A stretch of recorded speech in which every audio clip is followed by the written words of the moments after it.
The Peter Schiff Show.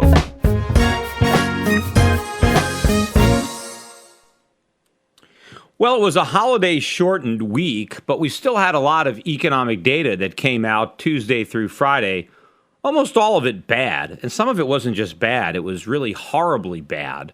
But nobody seems to care, right? Because everybody is still paying attention to all the rate hike talk coming from the Federal Reserve, right? The Federal Reserve keeps talking about raising rates if the economy continues to strengthen, and that is the key that everybody overlooks. It's contingent on the economy strengthening, but all the evidence indicates that that's not the case. The markets, though, were down on the week because people are worried about rate hikes coming from the Fed, despite all of this bad economic news that would suggest otherwise. I guess, too, maybe some traders wanted to sell in May and go away. So the markets were generally lower on the week. The dollar was a bit higher and gold a bit lower. But again, based on how bad the economic data was, you would have expected the dollar to have had a bigger reaction down and gold up, except, again, people are not paying attention to the data. They're paying attention to the Fed.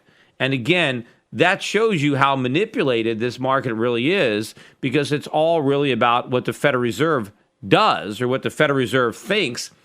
And in fact, they already made excuses to explain away the weak GDP numbers in the first quarter, which we got on Friday. The government released the revisions. And if you remember, the day the government came out with its 0.2% first quarter GDP number, I said that day that they're going to revise it negative. Even before I saw the new data, I was confident that the first look was going to be too optimistic and that we would get a negative revision.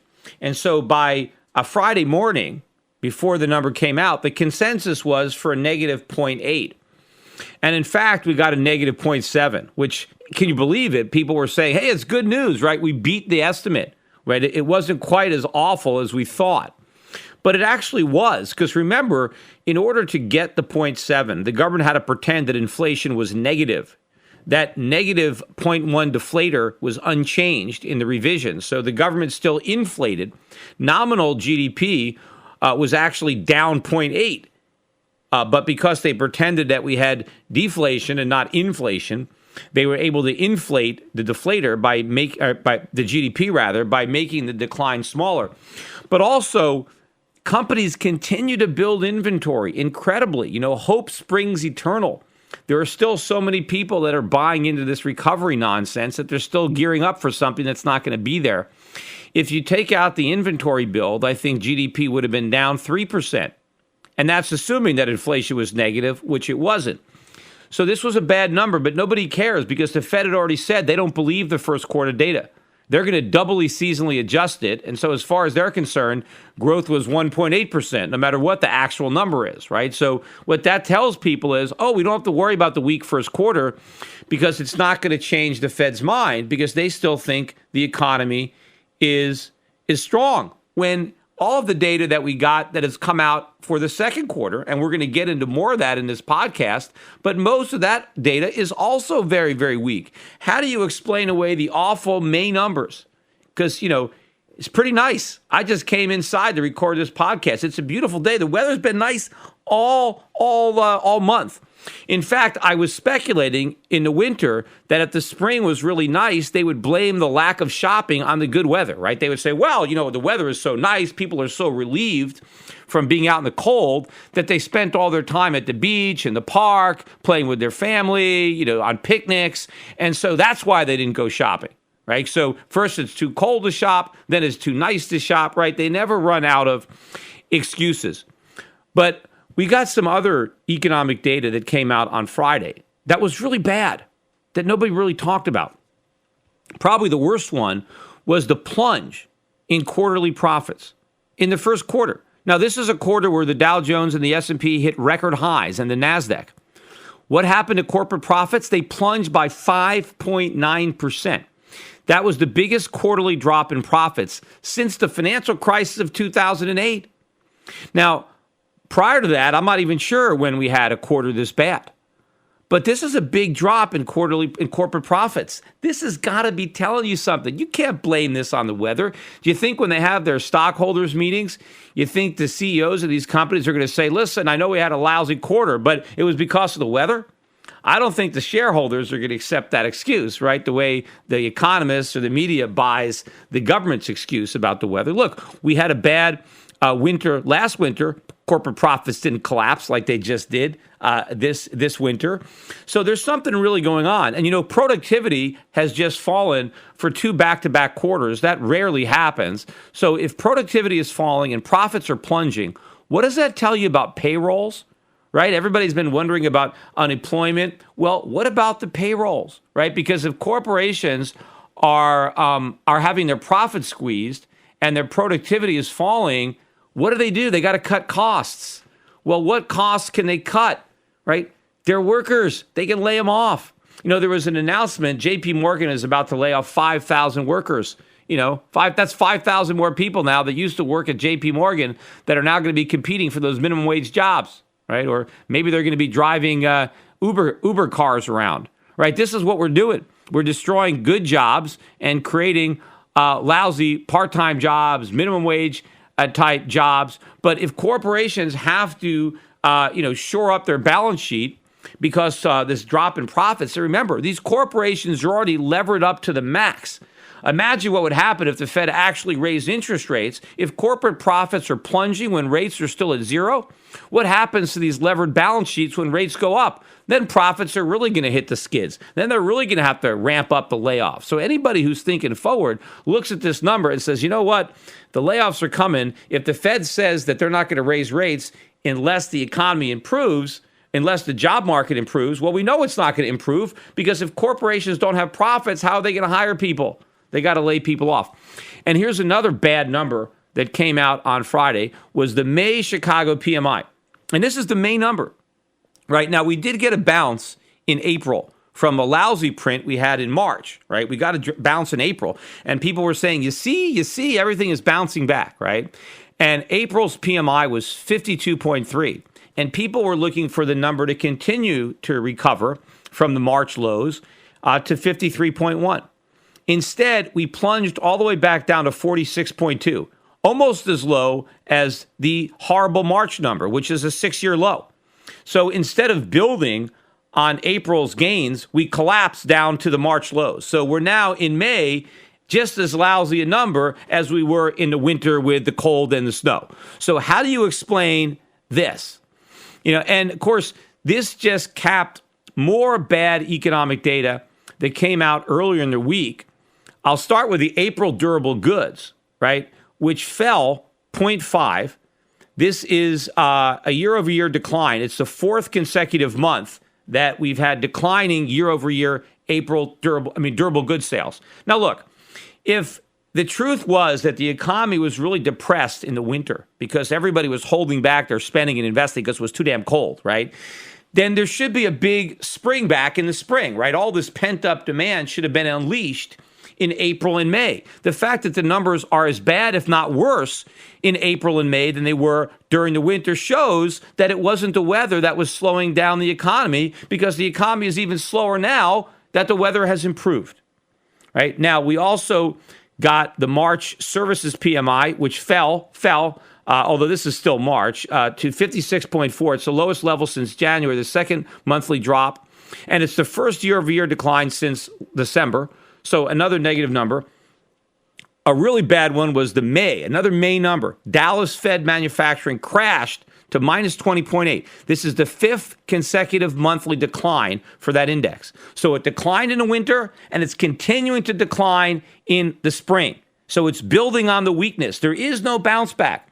If you look at that index, everything was weak. Employment, hours worked, production, everything plunged. It was a horrible report. Yet everybody is still focusing on the Federal Reserve living in dreamland about how great the recovery is. I mean, why do we have to wait for the Fed to acknowledge that the economy's in bad shape? Because remember, the Federal Reserve has never predicted a recession in advance. They've always forecast a strong economy and then have been surprised to learn that we had a recession.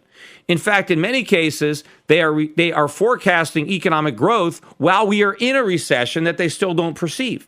And it is quite possible that we are in a recession because it's possible that the second quarter GDP could end up negative as well. Right. And the Federal Reserve still thinks everything is great because the Great Recession, right, the biggest recession since the Great Depression, began in late 2007. And in mid-2008, the Fed still didn't have a recession in its forecast, even though we were already in one. But again, I've mentioned this before. One of the reasons that the Fed is never going to forecast a recession, other than the fact that they're incompetent, is that even if they believed there was a recession coming, the last thing they would do is admit it, because they're afraid of their forecast becoming a self-fulfilling one. Whereas if they say that we think the economy is going to be weak, people will change their behavior. Businesses will change their behavior. People will spend less, invest less. People will prepare for the recession, and it might create one, right? So they're always just going to cheerlead the economy. So why don't the traders figure this out? How can they ignore all this bad data because they're waiting for the Fed to acknowledge something that they're never going to acknowledge until it's too late? Now, also on consumer sentiment numbers, Bloomberg comes out with this weekly index of consumer comfort. And it keeps falling. It just fell for the 7th consecutive week, 7 weeks in a row. This hasn't happened in 7 years. 7 years, right? This is the longest streak. And now we're back to the lowest level in consumer comfort since November.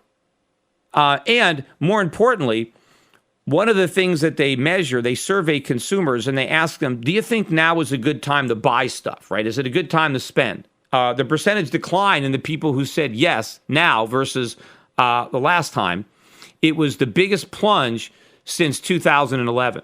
So people think, no, it's not a good time to spend money. Well, why do they think that? Right? Because the economy is not good.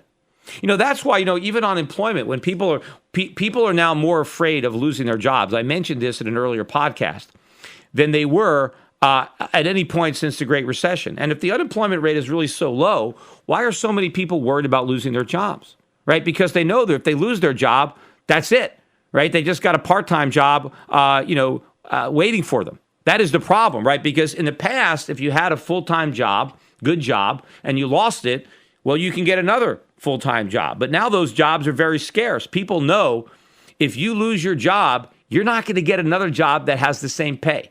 Right? You might be making $50,000, $60,000, $70,000 a year, but if you lose that job, there's a good chance you're cooking French fries. That's what you're going to be doing, and of course that's going to be very problematic. Now that they're raising up these minimum wage laws, people without high school degrees who don't really speak good English, if you show up for a job at McDonald's and you're competing against a guy who used to be a banker and has a master's degree and he wants the same job as you. Well, you're probably not going to get it, right? But this is why people are so afraid. They know if they lose their real job, there is no real job to fall back on. That's how lousy this economy is because the Fed is in the way.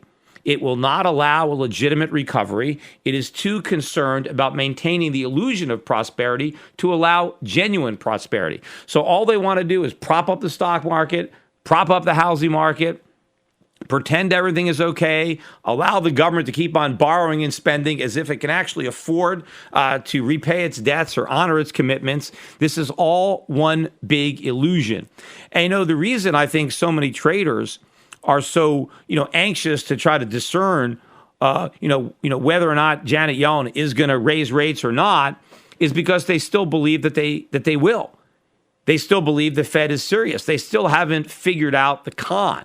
Right? That this is all a big, stunt. It's all an illusion designed to hide the reality that the economy is so levered up and that the bubble is so big that rates have to stay at zero forever to hide the fact that another round of QE is coming. So people still think that there's going to be rate hikes, and I still think that that's not going to happen. The most that we might get is a trivial rate hike just so the Fed could say, you see, we raised rates, right, and raise them. Because right now, the official rate is 0 to 0.25. So what if they raise rates to 0.1 or 0.15? I mean, it's still in the middle of the official range. Even if they raise rates to 0.25, it's not much of a hike. If that's all they do and then they stop, right, that's not really like they've raised rates. I mean, they're trying to bluff the fact that they're going to go on a tightening campaign where they're going to try to bring interest rates back to normal, right, where they're going to try to shrink the Fed's balance sheet back to normal. There is no more normal anymore. We got the new normal. The new normal is interest rates are at zero and we have perpetual QE. That's the new normal until this whole thing blows up. Because the only thing keeping it together is the fact that so many people don't understand that that's the new normal. They actually believe in the legitimacy of this phony recovery. They actually believe a bubble is a legitimate recovery. But again, remember, these are the same people who were just as confident in the last phony recovery that ended in the financial crisis. You know, they still haven't learned their lesson. It amazes me how little people learn from history, even recent history, even history that they lived through. You know, I mean, certainly, you have events that took place, hundreds of years ago, right, that people weren't even around. You can learn and study and try to learn from their mistakes. But, how do we expect people to learn from the mistakes that their ancestors made when they can't even learn from their own mistakes? Hello, this is Peter Schiff. I bet you didn't know that without silver, you wouldn't be hearing this podcast right now or be able to use a computer at all. From laptops to smartphones to TVs to speakers, virtually all modern electronics use silver to conduct electricity.